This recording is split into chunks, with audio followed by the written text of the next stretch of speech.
Tenemos tanta relación con lo urbano, tenemos tan incorporado lo del cemento a nuestra vida diaria que en el fondo somos incapaces de diferenciar un río de un canal. Nos parece que mientras fluya el agua se trata de lo mismo, pero ni mucho menos. Muchas veces hemos producido heridas a los ríos, lo hemos amoldado a nuestra presencia y en muchos lugares los hemos convertido en canales. Mal plan. Pero aquí, por ejemplo, en la regata Artia de Irún, se le ha quitado ese traje de hormigón que convertía el río en canal y se le ha devuelto vida. Agua que fluye. Agua que fluye. Un río. ¿Un río? El ser humano precisa de mucha agua y por eso es muy normal que las poblaciones estén al lado de un río, más si la población es grande y seguro si es una ciudad. Y como ha sido habitual, no son las personas las que se han amoldado a la presencia del río, a sus características y dinamismo, sino que se le ha condenado al río a ir por donde menos moleste.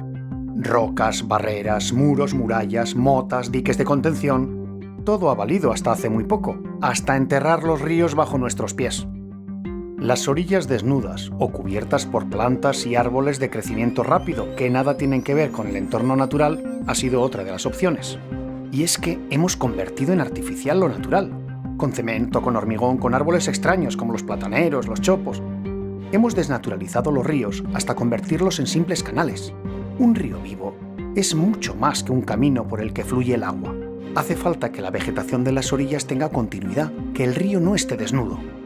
Y desde luego, siempre tendrá más vida un río en el que sus peces, su fauna, puede subir y bajar por el agua sin problemas. Muchas presas han cumplido y cumplen funciones básicas para nosotros, los humanos, pero es cierto que cortan, algunas más y otras menos, el fluir natural de las cosas. Ni siquiera merece la pena entrar en discusiones estéticas entre un río al natural y otro canalizado.